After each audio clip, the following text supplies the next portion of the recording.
نحمدہ و نصلی علی رسولہ الکریم اما بعد فاعوذ باللہ من الشیطان الرجیم بسم اللہ الرحمن الرحیم۔ ہر قسم کی تعریف اللہ وحدہ لا شریک کے لیے، درود و سلام محمد رسول اللہ صلی اللہ علیہ وآلہ وسلم کی ذات مقدسہ کے لیے۔ جھوٹ میں ایک خوبی یہ ہے کہ یہ پھیلتا بہت تیزی کے ساتھ ہے، لیکن اس کے پاؤں بھی نہیں ہیں، لولا ہے، لنگڑا ہے۔ سچ کی خوبی یہ ہے کہ وہ دھیرے دھیرے چلتا ہے، آرام سے چلتا ہے، آہستہ سے چلتا ہے، اس گہرے پانی کی طرح جو اپنی راہیں خود بناتا چلا جاتا ہے، اور جہاں سے گزر جاتا ہے جھوٹ کا نام و نشان ختم ہو جاتا ہے۔ تو قصہ سفین کو لے کر آگے بڑھتے ہیں۔ حضرت عمار بن یاسر رضی اللہ تعالیٰ عنہ جب شہید ہوتے ہیں، بہت سارے نام ہیں جو آتے ہیں ان کے شہادت میں، 7-8 نام ہیں، کوئی کچھ کہتا ہے، کوئی کچھ کہتا ہے، کوئی کچھ کہتا ہے۔ تو جب بات ایک ہو تو ایک بات بنے، جب ہے ہی جھوٹ، جب سچ ہوگا تو بات ایک ہوگی، جب جھوٹ ہوگا تو طرح طرح کی باتیں ہوں گی، جس کے جو منہ میں آئے گا وہ بولتا چلا جائے گا۔ تو ابو الغادیہ جو ایک صحابی رسول ہیں صلی اللہ علیہ وآلہ وسلم، ان سے مروی ہے یہ بات، جب ان سے پوچھا گیا کہ اے ابو الغادیہ، تم نے یہ قتل کیوں کیا، کیوں عمار بن یاسر رضی اللہ تعالیٰ عنہ کو شہید کیا؟ تو آئیے انہی کی زبانی ان کے الفاظ جو تاریخ کے اندر ہیں وہ سنتے ہیں۔ ابن سعد جز نمبر 3 صفحہ 261 اور مسند احمد جز نمبر 4 صفحہ 76، اس پر یہ بات لکھی گئی ہے۔ اس کا راوی ہے ابن عون ہے، جو پہچانا ہی نہیں جاتا، جس کا پتہ ہی نہیں کہ وہ کون ہے، کہاں سے آیا ہے، کہاں پیدا ہوا، اس کا آگے کون ہے، پیچھے کون ہے،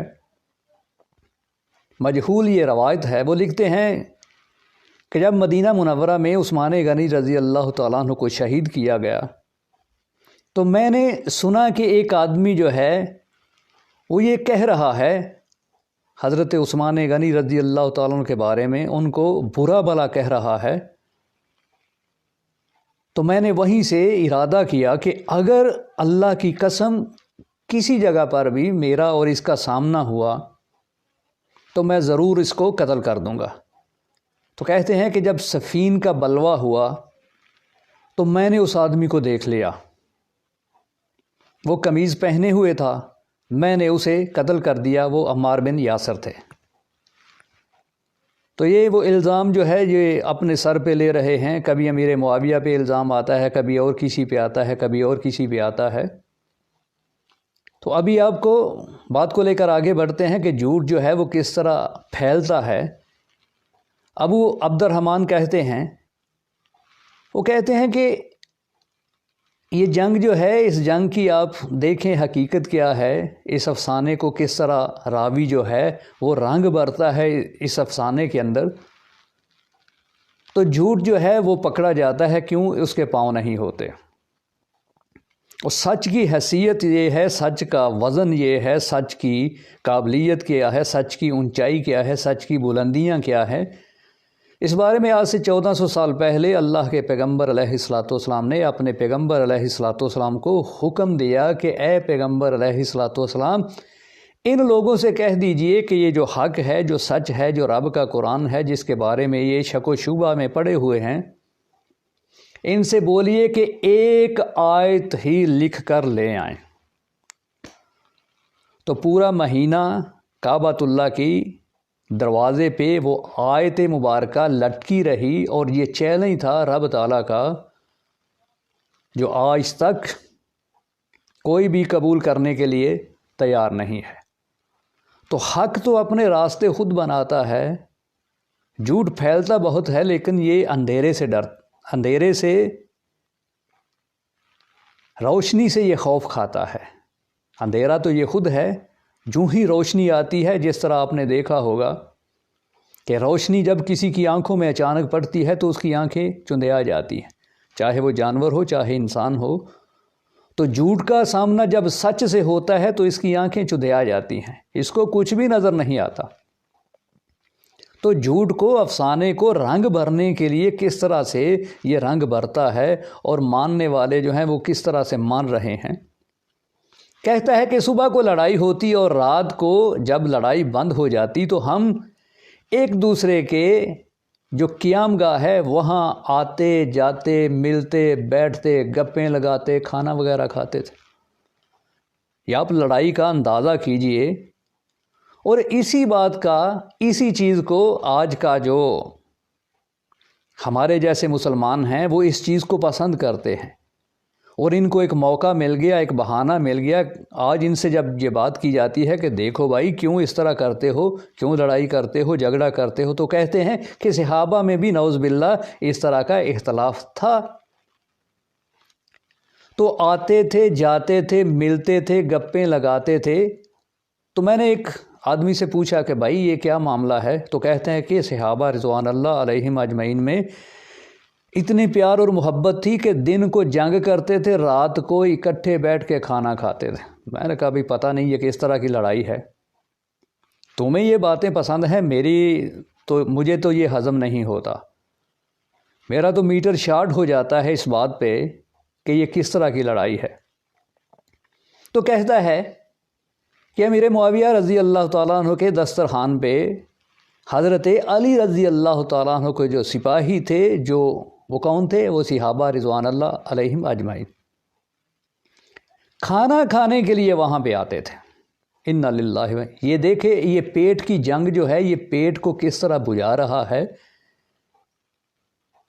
یہ کس طرح سے ملا رہا ہے اپنے پیٹ کی ہوس کو صحابہ رضوان اللہ علیہم اجمعین کی مقدس ہستیوں پر۔ یہ کتنا بڑا بہتان، یہ الزام لگا رہے ہیں کہ وہ لڑائی کے لیے ادھر رہتے ہیں، کھانا کھانے کے لیے ادھر آ جاتے ہیں۔ تو امیر معاویہ رضی اللہ تعالیٰ عنہ کے سپاہی نے پوچھا کہ بھائی کیا بات ہے، صبح تو ادھر چلے جاتے ہو، ہم سے لڑتے ہو، جھگڑا کرتے ہو حضرت علی رضی اللہ تعالیٰ عنہ کی طرف سے، رات کو کھانے کے وقت پہ ادھر آ جاتے ہو، اس کی کیا وجہ ہے؟ تو کہتے ہیں کہ اتنی ان کے اندر پیار اور محبت تھی کہ اس نے کہا کہ بھائی بات یہ ہے کہ حضرت علی رضی اللہ تعالیٰ عنہ کی طرف ایمان جو ہے وہ بلندیوں پہ ہے، یہاں پہ کھانا اچھا ملتا ہے، اس لیے ہم یہاں آ جاتے ہیں۔ انا للہ و انا الیہ راجعون۔ یہ تو وہی بات ہے کہ ایک آدمی میرے پاس آیا اور کہتا ہے کہ بھائی صاحب میں نے اپنی بیوی کو طلاق دے دی، میں غصے میں تھا۔ تو میں نے کہا بھائی کبھی کسی نے پیار میں بھی طلاق دی ہے؟ تو آپ سوچئے گا کہ کبھی آپ نے کسی کو دیکھا ہے کہ ہنستے ہوئے، پیار سے، محبت سے ایک دوسرے کو کاٹتے ہوئے، ایک دوسرے پر تلوار کا وار کرتے ہوئے کبھی دیکھا ہے؟ یہ حقیقت میں نہیں ہوتا، یہ افسانوں میں ہوتا ہے، اور یہی افسانہ ہے، یہی جھوٹ ہے، جھوٹ کا پلندہ ہے جس میں اس طرح کی باتیں آ رہی ہیں۔ تو وہ عبد الرحمن اسلمی کہتے ہیں کہ میں اسی حیثیت سے میں گیا، امیر معاویہ رضی اللہ تعالیٰ عنہ کے لشکر میں گیا، تو وہاں پر جا کر میں نے دیکھا کہ ہمیں تو پتہ چل گیا کہ عمار بن یاسر رضی اللہ تعالیٰ عنہ شہید ہو گئے ہیں۔ یہ کتاب ہے البدایہ، جز نمبر 7 ہے، صفحہ 269 ہے، اور اس کے علاوہ طبری شریف جز نمبر 4 صفحہ نمبر 28 اور صفحہ نمبر 29، البدایہ جز نمبر 7 صفحہ نمبر 269۔ اس کا راوی جو ہے وہ عطا بن مسلم ہے، جو پہچانے نہیں جاتا، اس پہ جرا جو ہے وہ گزر چکی ہے کہ وہ جھوٹا ہے، فراڈیا ہے، احادیث کو گھڑا کرتا تھا، جھوٹ بنایا کرتا تھا۔ کہتے ہیں کہ میں رات کو وہاں گیا پتہ کروں کہ کیا ان کو بھی پتہ چلا کہ عمار بن یاسر رضی اللہ تعالیٰ عنہ شہید ہو گئے ہیں۔ تو کہتا ہے کہ جب میں وہاں پر گیا تو میں نے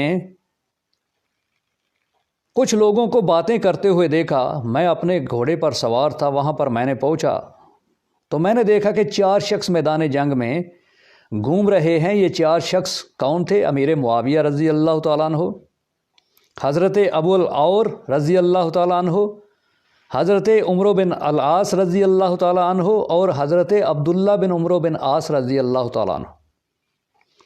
حضرت عبداللہ جو ان چاروں میں سب سے بہتر تھے. اب دیکھیں بات کہاں سے کہاں لے کر یہ جا رہا ہے. صحابہ رضوان اللہ علیہم اجمعین کی مقدس ہستیوں پر یہ جرا کرنے جا رہا ہے یہ جھوٹ کے ذریعے سے. تو حضرت عبداللہ نے ایک لاش کو دیکھ کر کہا اپنے باپ سے کہ اے میرے والد، آج آپ نے اس شخص کو بھی قتل کر دیا جس کے بارے میں نبی علیہ الصلوۃ والسلام نے فرمایا تھا کہ تمہیں ایک باغی گروہ قتل کرے گا. تو عمرو بن عاص رضی اللہ تعالیٰ عنہ ان کو جھٹکا لگا. کہتے ہیں کیا ہوا؟ کہتے ہیں کہ اے میرے باپ، آپ نے نہیں سنا جب مسجد نبوی تعمیر ہو رہی تھی تو سارے ایک ایک اینٹ لا رہے تھے اور عمار بن یاسر رضی اللہ تعالیٰ عنہ دو دو اینٹیں لا رہے تھے زیادہ ثواب کی نیت سے. تو پیغمبر علیہ الصلوۃ والسلام نے ان کی طرف دیکھا اور کہا کہ افسوس، تمہیں ایک باغی گروہ قتل کرے گا. یہ سن کر حضرت عمرو بن العاص رضی اللہ تعالیٰ عنہ نے اپنے گھوڑے کو موڑ لیا واپس. حضرت معاویہ رضی اللہ تعالیٰ عنہ نے ان کو اپنی طرف کھینچا. حضرت عمرو بن العاص رضی اللہ تعالیٰ نے کہا کہ اے معاویہ، آپ نے نہیں سنا عبداللہ کیا کہہ رہا ہے؟ حضرت معاویہ رضی اللہ تعالیٰ عنہ نے کہا کہ اے عمرو بن العاص، کیا کہہ رہا ہے عبداللہ تمہارا بیٹا؟ تو انہوں نے کہا کہ وہی جو آپ نے سنا کہ آپ کو ایک باغی گروہ جو ہے وہ قتل کرے گا. تو معاویہ رضی اللہ تعالیٰ عنہ نے کہا کہ تم بوڑھے شخص ہو، ہمیشہ حدیثیں ہی بیان کرتے رہتے ہو. استغفر اللہ. یہ اس طرح کا تاثر دیا جا رہا ہے کہ جس طرح صحابہ رضوان اللہ علیہم اجمعین کو احادیث سے نعوذ باللہ، جس طرح آج ہم کنی کتراتے ہیں احادیث کے نام سے، قصے کہانیاں سنائے جائیں ہمیں تو ہم بڑے غور سے سنتے ہیں. بزرگوں کے قصے سنائے جائیں، کہانیاں سنائی جائیں، قصیدے پڑھے جائیں تو غور سے سنتے ہیں. احادیث سے ہم منہ موڑتے ہیں. تو وہ جو وہاں پر رہے پلے بڑے ہوئے احادیث کے سائے میں، روشنی میں، جن کے سامنے احادیث بیان کی جاتی تھی، احادیث کے بغیر تو وہ ایک قدم نہیں چلتے تھے. ان کا گزارا ہی نہیں تھا. ہمارا تو ہو جاتا ہے. تو تم ہر وقت جو ہے وہ احادیثیں بیان کرتے رہتے ہو. بوڑھے آدمی ہو، بے وقوف ہو، تم اپنے پیشاب میں پھسل جاتے ہو. کیا ہم نے حضرت عمار رضی اللہ تعالیٰ عنہ کو قتل کیا ہے؟ ان کو تو انہوں نے قتل کیا ہے جو انہیں لے کر آئے تھے. یہ طبری شریف ہے، جز نمبر 4 ہے، ایک دفعہ پھر صفحہ نمبر 28 اور 29، البدایہ و نہایہ جز نمبر 7 صفحہ 269. اب آپ دیکھیں کہ ایک قاتل ہے، وہ پستول سے کسی کو قتل کرتا ہے تو اس سے پوچھا جائے کہ کیوں قتل کیا تو وہ یہ کہے گا کہ میں نے تو نہیں، پستول نے قتل کیا ہے. یہ کس طرح کی لغو بات جو ہے یہ کر رہے ہیں. اور یہ راوی کر رہا ہے رنگ بھرنے کے لیے صحابہ رضوان اللہ علیہم اجمعین کی مقدس ہستیوں کو، مقدس ذاتوں کو نشانہ بنا رہا ہے. کسی بھی صحابی رسول کو یہ بخش نہیں رہا ہے، چھوڑ نہیں رہا ہے. اپنا گند، اپنا غصہ، اپنی نحوست، اپنی پلیدی جو ہے وہ ظاہر کر رہا ہے. ہم مانتے جا رہے ہیں. یہ کس طرح کے ہم مسلمان ہیں؟ یہ کس طرح کے ہم جھوٹ کو لے کر، جھوٹ کے پلندے کو لے کر، جھوٹ پہ ہمارا یقین ہے. جب یہ باتیں ہوتی ہیں تو صحابہ رضوان اللہ علیہم اجمعین کے ان کی شان میں جو آیات مبارکہ نازل ہوئی ہیں وہ بھول جاتے ہیں. جو احادیث مبارکہ پیغمبر علیہ الصلوۃ والسلام نے سنائی ہیں وہ ہم بھول جاتے ہیں. یہ جھوٹ ہے، جھوٹ کا پلندہ ہے اور جھوٹ کے کوئی پاؤں نہیں ہوتے. یہیں سے بات کو لے کر آگے بڑھیں گے. ہمارے ساتھ رہیے گا. اللہ رب العزت سے دعا ہے کہ اللہ تبارک و تعالی ہم سب کو صحیح دین کو سمجھنے اور اس پر عمل کرنے کی توفیق عطا فرمائے. وآخر دعوانا ان الحمد للہ رب العالمین.